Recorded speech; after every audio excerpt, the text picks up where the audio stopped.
Bismillahirrahmanirrahim. Assalamualaikum warahmatullahi wabarakatuh. Alhamdulillahil ahadus samad alladzi lam yalid wa lam yulad wa lam yakul lahu kufuwan ahad. Walladzi 'allama bil qalam 'allama al-insana ma lam ya'lam. Asyhadu an la ilaha illallah wa asyhadu anna Muhammadan 'abduhu wa rasuluh.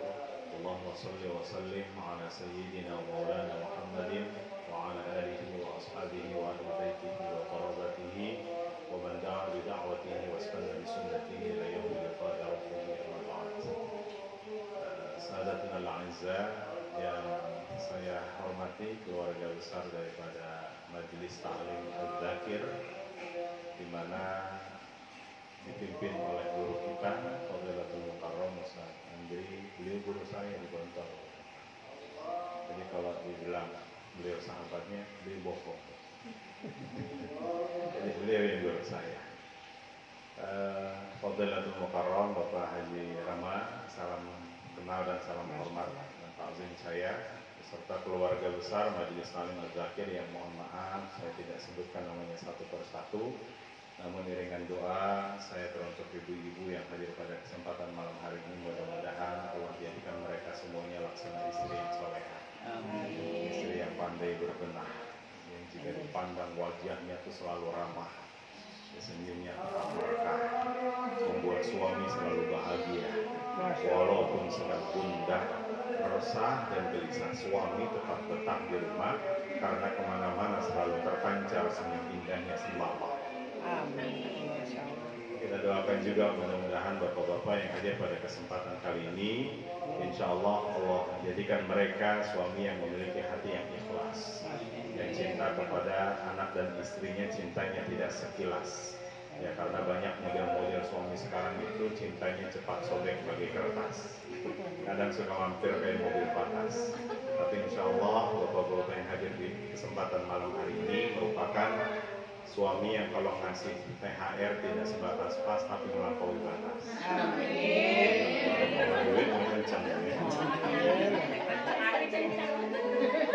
Itu dia yang ditunggu. Bapak Ibu yang dimuliakan Allah Subhanahu wa taala, kita bersyukur kepada Allah masih diberikan kesempatan untuk hidup dan menikmati berbagai macam fasilitas kehidupan. Yang dengan itu akhirnya kita paham bahwa sejatinya hidup kita bukanlah untuk hidup. Hidup kita juga bukan menunggu kematian, tapi hidup kita semata-mata hanya untuk Sang Pemberi kehidupan. Sebagaimana dalam doa kita selalu sampaikan, qul inna salati wa nusuki wa mahyaya wa mamati lillahi rabbil alamin. Ya, baik hidup, mati, bahkan seluruh rangkaian aktivitas kehidupan kita semata-mata hanya untuk Allah Subhanahu wa taala. Maka pantas kita bermohon pada malam hari ini, mudah-mudahan seluruh rangkaian aktivitas dalam setiap kehidupan kita seluruhnya Allah terima dengan penerimaan terbaik dan menjadi amalan-amalan terbaik pula saat kita menghadap Allah Subhanahu wa taala. Salawat dan iring salam senantiasa tercurah limpah kehadiran baginda Nabi besar Muhammad SAW serta keluarganya, para sahabat-sahabatnya, para tabi'in dan tabi'in. Berikut juga orang-orang yang senantiasa istiqomah melanjutkan estafet dakwahnya, orang-orang yang istiqomah menjalankan segala sunnah-sunnahnya. Kita terus bermohon kepada Allah, mudah-mudahan salawat yang kita ucapkan melalui lisan ini akan dibalas oleh Allah dalam bentuk salawat 10 kali lipat salawat. Tapi bentuknya itu tidak lain adalah doa terbaik buat kita. Man shalla alaiya salatan wahidatan sallallahu biha asyara. Yang bersalawat 1 kali saja kepada Rasulullah, maka Allah balas 10 kali salawat. Mudah-mudahan itu pun juga akan menjadi syafaat bagi kita kelak di yaumil qiyamah. Bapak Ibu, singkat karena waktu sudah menunjukkan pukul 10 kurang banyak. Karena dari mana-mana bahasanya sama. Saya orang Cakung, kalau sudah malam kayak gini, bahasanya pohon palem dari lebih panjang, tidak malam jangan panjang-panjang. Apalagi ibu-ibu sedang ngasih kode itu kipas. Itu sebetulnya bukan karena kepanasan. Saya merasa nyaman, merasa dingin di sini. Apalagi di belakang ada kipas angin. Sebetulnya kalau ngaji depan ibu-ibu, kalau udah ngasih kode begini itu bukan karena kegerahan, tapi apa? pengen nunjukin gelang sama cincinnya.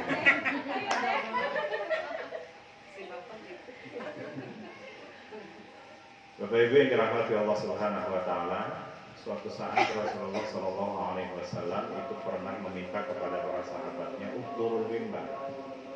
Hadirlah kalian ke depan mimbar.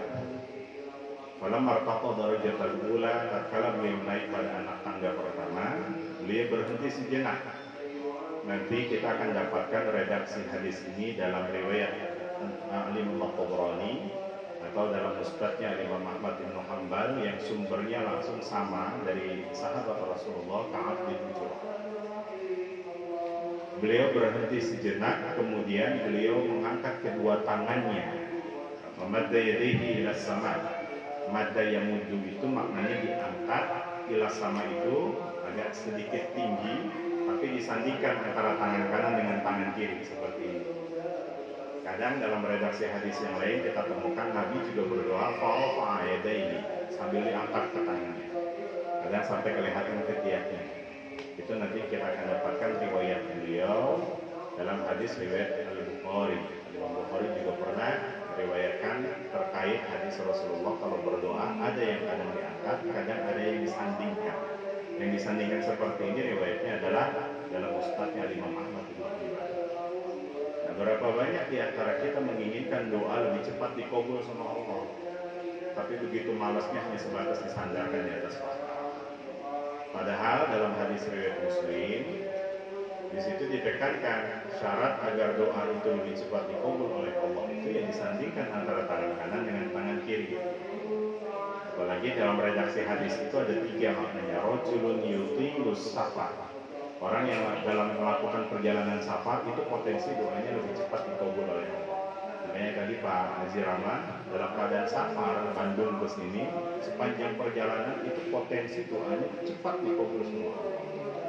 Makanya manfaatkan dalam keadaan safar itu tidak perlu membicarakan seseorang, tapi apa Pak? Tidak lain adalah kita terus beristighfar dan kita terus memohon agar doa kita dikabul Allah Subhanahu wa taala. Ini terkait orang yang dalam keadaan safar. Famadda yadayhi ila sama, kemudian diangkat kedua tangannya sambil disandingkan antara tangan kanan dengan tangan kiri persis seperti ini. Itu potensi lebih cepat lagi doanya dikabul oleh Allah Subhanahu wa taala. Apalagi ditambah lagi dalam redaksi doanya itu tidak lain adalah menggunakan nama-nama Allah. Dihadirkan Asmaul Husna itu sesuai kebutuhan kita. Barangkali kita yang terhimpit dengan urusan rezeki, ya ambil saja nama Allah, ya Allah antar razak. Barangkali ketika kita terhimpit dengan urusan permasalahan, ya Allah antar jabar. Banyak sekali nama-nama Allah itu bagian daripada redaksi doa. Namun pada saat itu Rasulullah hanya mengucapkan amin. Naik anak tangga kedua, kemudian berhenti sejenak, mengucapin amin lagi. Naik anak tangga ketiga, berhenti sejenak, mengucapin amin lagi. Sahabat-sahabat itu sangat kritis bertanya kepada Rasulullah. Maka penting bagi kita, kalau tidak tahu maka bertanya pada yang tahu. Maka tidak salah Allah ketika hadirkan ayat Al-Quran fas'alu ahlal dzikri in kuntum la ta'lamun. Bertanya segala sesuatu yang kita tidak tahu kepada yang ahlinya. Makanya Majelis Az-Zakir Masya Allah luar biasa menghadirkan para guru-guru hebat. Tadinya kita nggak tahu, kemudian jadi tahu wasilah beliau. Maka saya katakan barang siapa yang mengambil hukum langsung dari Al-Quran dan Sunnah tanpa melalui perantara ulama-ulama ahlu sunnah, ibarat dia minum madu langsung dari sarangnya lebah. Madunya dinikmati, atau lebahnya itu juga dia nikmati. Nah, penting peran ulama itu untuk memahami Al-Quran dan Sunnah. Sebab Nabi berpesan, taraktu fikum amrayn ma in tamassaktum bihi ma lam tadillu abada. Kalau bahasa kami dulu di pesantren, aku tinggalake lorok pusaka yang kowe kabeh. Nek kalau aku lorok pusakane kok lorok sesat sajane kapumpur. Ya. Masa 6 tahun di motor nggak apa, nggak saja apa. Ya nanti manggut-manggut dulu aja. Saya ngapalinnya juga seminggu. Atau tinggalkan 2 pusaka yang kalau kita berpegang teguh kepada 2 pusaka tersebut, insya Allah nggak akan sesat. Ya, tapi Al-Quran dan Sunnah itu merupakan pusaka wasiat Nabi tadi. itu merupakan teks yang tertulis di atas kertas, tidak bisa menjabarkan secara keseluruhan, baik esensi maupun substansi. Lalu bagaimana kita bisa paham esensi dan substansi daripada Al-Quran dan Sunnah itu sendiri? Nabi berwasiat kembali, al-ulama'u warasatul anbiya. Para ulama lah pewaris disiplinnya para nabi. Maka melalui peran ulama kita bisa paham esensi dan substansi yang ada dalam Al-Quran dan Sunnah itu sendiri. Ya, berapa banyak di antara kita, apalagi sepanjang pandemi, Bapak Ibu, itu saya lihat banyak mujtahid baru yang ngeluarin fatwa baru, ngeluarin ijtihad dikonsumsi oleh publik umum. Ini bahaya sekali. Bahkan saya katakan kalau ada di antara kita yang belajar sunnah tapi tidak mau mengkaji ilmu fikih dan ilmu ushul fikihnya, faharum alaihi qaul ala sunnah, maka haram bagi dia untuk berbicara fatwa. Guru kita ini luar biasa, Bapak Ibu. Ustaz Andri ini fikih saja. Usuluddin, apalagi usul itu, din itu agama, pokoknya agama itu. Jadi kalau mau tanya fikih beliau bedangnya, jadi kalau tanya akidah ya beliau bedangnya. Jadi jangan hanya sebatas satu disiplin ilmu kemudian kita berani berijtihad. Jadi jangan hanya sebatas satu pelajaran kemudian kita berani mengeluarkan fatwa. Karena yang namanya sunnah itu baku, ya sangat saklek sekali. Tapi ketika sunnah itu ditarik ke dalam ilmu fikih maka dia akan menjadi lentur. Itu penting bagi kita dalam sebuah majelis. Maka jangan satu disiplin ilmu saja yang harus kita pelajari, tapi berbagai macam disiplin ilmu sebagai pembanding dan sebagai penunjang sarana kita untuk memahami ilmu tersebut. Nah, Bapak Ibu tadi bahwasanya Rasulullah SAW ditanya sama sahabatnya, ada apa ya Rasulullah? Kami tidak pernah dapatkan seperti halnya saat engkau naik pada anak tangga. Biasanya kalau Rasul naik anak tangga di mimbar itu, beliau berwasiat, beliau bernasihat, memberikan nasihat kepada sahabat-sahabatnya. Tapi pada kali itu tidak, makanya wajar bertanya sahabat, ada apa ini? Nah disitulah akhirnya Rasulullah SAW menyampaikan, tadi atani Jibril, aku didatangi malaikat Jibril. Beliau berdoa, maka pantaslah aku mengaminkannya. Ini sebagai pembelajaran buat kita. Kalau ada orang yang mendoakan terkait kebaikan buat kita, maka kita aminkan. Dan lana-lana dari kita ini nggak tahu lewat lisan siapa, barangkali doa kita itu akan dikabul sama Allah. Bisa jadi setiap hari pagi, minggu pagi itu kan ada orang yang berkunjung ke rumah kita. Assalamualaikum. Ya, biasanya kemudian ibu menjawab waalaikumsalam. Masih berapa biasanya? Ibu doanya banyak. 1000. Banyak. Pelit banget ternyata. Setelah ibu udah beredar ngasih 1000. Udah gitu kalau kita ngasih 1000, masya Allah. Itu lihat Bu. Saya nggak pernah dapatkan orang paling ikhlasnya beliau itu. Makanya kalau udah dikasih, terima kasih Bapak, mudah-mudahan panjang umurnya, dimudahkan urusannya. Pantaslah kita mengaminkan. Kita nggak tahu lewat lisan siapa, barangkali doa-doa kita dikabul sama Allah. Makanya Rasulullah mengajarkan tadi, datanglah malaikat Jibril menghampiriku kemudian berdoa. Maka pantas saya aminkan. Kalau kita lihat yang berdoa sosok makhluk yang mulia, diaminkan oleh makhluk yang mulia pula. Saya hakul yakin mengatakan doanya nggak akan ditolak sama Allah. Apa dalam redaksi doanya? Salah satu di antara redaksi doanya adalah bu'dun. Dalam redaksi riwayat Imam At-Tabrani kita akan dapatkan bu'dan. Bu'dun atau bu'dan itu sama esensinya. Diambil dari akar kata ba'idun. Ba'id itu maknanya jauh. Ya, orang kalau sudah jauh dari Allah, konsekuensinya bu'dan atau bu'dun. Apa yang dialami? Celaka, binasa. Orang kalau udah jauh dari Allah begitu. Liman adraka Ramadhana falam yughfar lahu. Diberikan kesempatan oleh Allah masuk pada bulan Ramadan, tapi ternyata tidak diampuni dosa-dosanya saat dia keluar dari Ramadan. Insyaallah. Padahal tadi guru kita sudah menyampaikan satu redaksi hadisnya. Man qama Ramadhana imanan wa ihtisaban ghufira lahu ma taqaddama min dhanbihi. Yang dilakukan pada malam hari itu menggunakan diksi koma. Koma itu qiyamul lail.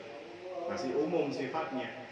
Nanti diambil, ditarik lagi secara khusus. Ada tarawihnya, ada witirnya, ada tilawahnya, ada khataman Qur'annya, ada tahajudnya. Itu semua rangkaian daripada qiyamul lail. Iman dan wahtisaban dilakukan semuanya itu karena proses, karena motifnya iman. Jadi motifnya bukan karena iman. Berapa banyak di antara kita yang kalau tarawih itu motifnya imam, yang dicari itu imam. Siapa imamnya? Imamnya si fulan. Bacanya panjang banget, cari yang lain. Orang kalau motifnya imam, ya kemanapun dia tidak akan dapat. Ya sampai dia mengadakan tarawih keliling sekalipun juga pasti akan menemukan imam yang seperti itu juga. Ya, apalagi nanti ingin yang cepat, ekspres, 20 rakaat ditempuh dalam waktu 8 menit selesai. Bisa. Bisa seperti itu. Sebab saya juga pernah mengalami waktu di wilayah Puncak itu 9 menit selesai, 20 rakaat. Ya. Samping kanan saya kebetulan ada orang tua. Makanya setiap sholat itu saya perhatikan orang tua ini bisa ngikutin nggak. Tapi alhamdulillah semuanya dia bisa ikuti. Cuma setiap selesai salam tengok kanan tengok kiri, assalamualaikum warahmatullahi wabarakatuh, assalamualaikum warahmatullahi wabarakatuh. Kecapean. Memang motifnya tidak lain karena iman. Segala aktivitas apapun yang didasari motifnya karena iman akan merasa ringan. Wahtisaban, ada proses muhasabah. Makanya tadi guru kita 4 rakaat istirahat sejenak. Untuk apa istirahat itu? Ya untuk proses muhasabah. Ya Allah, terima kasih Engkau sudah memberikan kesempatan saya untuk bisa masuk pada bulan Ramadan sebagai penggugur dosa-dosa saya. Bahkan hadis riwayat Muslim mengatakan as-salatu ila salati, ibadah salat ke salat berikutnya, wal jumu'atu ila jumu'ati, ibadah Jumat ke Jumat berikutnya, Ramadan ila Ramadani, ibadah Ramadan ke Ramadan berikutnya, kafaratun lima bainahunna. Itu sebagai penggugur dosa-dosa kita, hubungan vertikal kepada Allah Subhanahu wa taala. Ini sangat disayangkan Bapak Ibu jika keluar dari Ramadan dosa ini nggak diampuni. Nah, dari hadis itu ternyata memberikan pesan kepada kita bahwa Ramadan itu merupakan syahrul mujahadah, bulan untuk bersemangat, bulan untuk bersungguh-sungguh. Maka mudah-mudahan setiap aktivitas yang kita lakukan yang dengan cara sungguh-sungguh, kalau bahasa kita di pesantren man jadda wajada, siapa yang bersungguh-sungguh pasti akan dapat. Dan mudah-mudahan atas dasar itulah akhirnya kita mengatakan Ramadan bukan bulan pemandul aktivitas. Ramadan juga bukan bulan pemandul kreativitas. Bahkan Ramadan justru melahirkan berbagai macam kreativitas dan produktivitas. Dan buktinya banyak.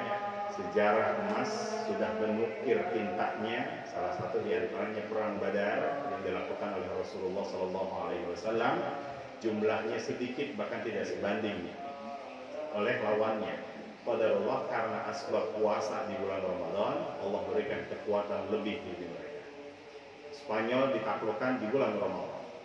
Bahkan yang namanya perang salib itu juga terjadi di bulan Ramadan, dibenangkan. Dan bahkan negeri kita pun mengukir tinta emasnya. Proklamasi kemerdekaan Republik Indonesia tepat pada tanggal 17 Agustus itu bertepatan juga pada tanggal 9 Ramadan. Jadi ini membuktikan bahwa Ramadan itu bukan bulan pemandul, tapi justru segala kreativitas dan aktivitas hingga melahirkan produktivitas. Dan mudah-mudahan salah satu di antara ayat terbaiknya Allah hadirkan Quran surah kedua ayat 249. Falamma fasala Talutu bil junudi qala, kala Raja Talut keluar beserta pengikutnya, beliau menitipkan pesan, innallaha mubtaliikum binahar. Hati-hati ketika kalian akan melewati sungai ini, Allah akan menguji kalian. Faman syariba minhu falaysa minni, siapa yang minum airnya maka nanti akan mengalami. Artinya di sini apa? Kalau diminta puasa ya puasa. Tapi minum yang sedikit nanti justru melahirkan kekuatan. Tapi kalau makan yang banyak pada saat itu, minum yang banyak, kita lihat bagaimana saat tiba di daratan. Orang yang tidak puasa pada saat itu mengatakan, kami nggak punya kemampuan untuk melawan Raja Jalut. Ya, tapi yang berpuasa bagaimana? Kam min fi'atin qalilatin ghalabat fi'atan katsiratan biiznillah. Sedikit jumlahnya, tapi Allah berikan kekuatan. Disinilah kita paham bahwa ternyata puasa itu mampu, salah satu fungsinya muhajamatus syaitan, mampu menekan yang namanya syaitan. Kalau Bapak Ibu dalam diri kita ini ada darah kotor, kira-kira kita apa kan? Bekam. Ini buat laki-laki, kalau perempuan haidah. Ya itu bekam, tapi bekam itu hanya darah lapisan kulit saja yang dibuang. Tapi ada darah kotornya yang masih ada. Maka butuh apa? Kata Nabi, hijamah. Hijamah itu membuang darah kotor dalam diri laki-laki. Maka penting buat hijamah kita. Nah, salah satu puasa itu adalah muhajamatus syaitan. Karena setan itu masuk ke dalam darah daging kita, ke dalam tubuh kita itu majriyad darah, lewat darah. Nah, pintu gerbangnya tidak lain karena syahwat. Sementara puasa, fadilah dan keutamanya itu apa Pak? Menekan syahwat. Jadi bagaimana mungkin ketika orang sedang melaksanakan ibadah puasa, dia mampu tergoda oleh syaitan. Sebab kenapa? Pintu gerbang syaitan bisa masuk ke dalam diri kita itu sudah ditekan. Itu salah satu di antara fungsi puasa. Maka mudah-mudahan ibadah puasa yang kita laksanakan, baik dari awal puasa sampai dengan detik ini, kita bermohon mudah-mudahan Allah terima dengan penerimaan yang terbaik dan menjadi amalan-amalan terbaik pula saat kita menghadap Allah Subhanahu wa taala. Sekalian kita doakan saja. Putra atau putri? Putra. Putranya yang menjalankan UTBK, rencana mengambilnya kedokteran. PN sama umrah. Oh, UPN atau umrah. Masya Allah. Masya Allah, tetesan keringat orang tuanya akan menjadi bukti menghantarkan kesuksesan putranya beliau sehingga bisa diluluskan oleh Allah masuk pada perguruan tinggi yang diinginkan dan pastinya yang terbaik seluruhnya atas bimbingan dari Allah Subhanahu wa taala. Barangkali ini yang dapat saya sampaikan Bapak Ibu sebagai ya perkenalan dan media silaturahmi di antara kita dari Jakarta Rawa Google ingin hati terus berkata ya tapi apalah daya yang jadi pada pegel. Ya, Assalamualaikum warahmatullahi wabarakatuh. Warahmatullahi wabarakatuh. Alhamdulillah wa syukurillah la haula wala quwwata illa billah. Terima kasih untayan hikmah, untayan nasihat serta pencerahan dari guru kita bersama Haji Al-Ustaz Haji Suherman MA. Mudah-mudahan kita bisa melakukannya dan bisa mengambil hikmah di balik itu semuanya. Sebelum ditutup oleh doa, mungkin ada sambutan dari Soebul Bait, Pak Haji Ramayuli.